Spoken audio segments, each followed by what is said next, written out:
بسم اللہ الرحمن الرحیم۔ تمام سننے اور دیکھنے والوں کو چینل یسرب کے والی میں خوش آمدید۔ آپ سب سے گزارش ہے کہ ایک بار صدقے دل سے درود ابراہیمی پڑھ لیں۔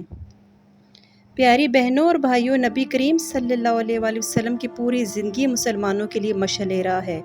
انہوں نے زندگی کے ہر قدم پر اللہ کے دین کو واضح سمجھایا اور شریعت کے اصولوں پر چلنے کی تلقین کی۔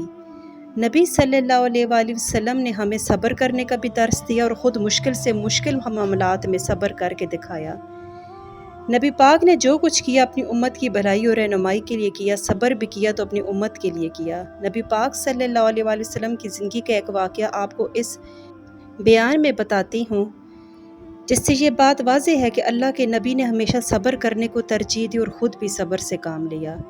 ایک مرتبہ کا ذکر ہے کہ ماہ رمضان میں حضرت علی رضی اللہ تعالیٰ عنہ کے گھر میں سب کا روزہ تھا۔ حضرت فاطمہ رضی اللہ تعالیٰ عنہ عبادت سے فارغ ہو کر کھانا تیار کرتی ہیں۔ گھر میں صرف 4 روٹیوں کا اناج تھا۔ ایک روٹی اپنے شوہر حضرت علی رضی اللہ تعالیٰ عنہ کو کھانے کے لیے پیش کی، 2 روٹیاں اپنے بیٹوں حضرت امام حسین اور حضرت امام حسن رضی اللہ تعالیٰ عنہ کو پیش کی۔ اسی وقت مسجد نبوی صلی اللہ علیہ وآلہ وسلم میں اذان ہوتی ہے۔ بھوک و پیاس سے نڈھال حضرت فاطمہ رضی اللہ تعالیٰ عنہ نے اپنی روٹی کے 2 ٹکڑے کیے اور ایک ٹکڑا اٹھایا اور ایک کھایا اور ایک کو اپنے دوپٹے میں باندھ لیا۔ یہ معاملہ حضرت علی غور سے دیکھ رہے تھے۔ حضرت علی نے فرمایا، اے فاطمہ، کیا تجھے بھوک نہیں لگی؟ صرف آدھی روٹی کھائی ہے؟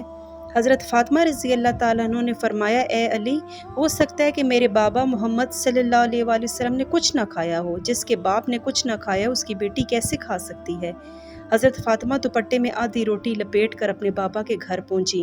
وہاں نبی پاک صلی اللہ علیہ وآلہ وسلم نماز سے فارغ ہو کر واپس حجرے کی طرف تشریف لے جا رہے تھے۔ حضرت فاطمہ کو دیکھ کر کہا، فاطمہ کیسے آنا ہوا؟ فاطمہ رضی اللہ تعالیٰ عنہ نے کہا، اے اللہ کے رسول، مجھے اندر تو لے چلے۔ حضرت فاطمہ کی آنکھوں میں آنسو تھے۔ فرمایا، جب روزہ افطار کیا تو آپ کی یاد آئی، آپ نے کچھ کھایا ہوا ہوگا یا نہیں، بس اسی یاد سے روٹی لے آئی۔ حضور پاک فرماتے ہیں، فاطمہ اچھا کیا روٹی لے آئی، ورنہ آج چوتھی رات بھی ایسے ہی گزر جاتی۔ حضرت فاطمہ رونے لگیں۔ آپ صلی اللہ علیہ وسلم نے فاطمہ رضی اللہ تعالیٰ عنہ کے سر پر شفقت سے ہاتھ رکھا اور فرمانے لگے، فاطمہ تو بھی صبر کر لے، میں بھی صبر کرتا ہوں۔ ہمارے صبر سے اللہ کریم میری امت کے گناہ گاروں کے گناہ معاف کرتا ہے۔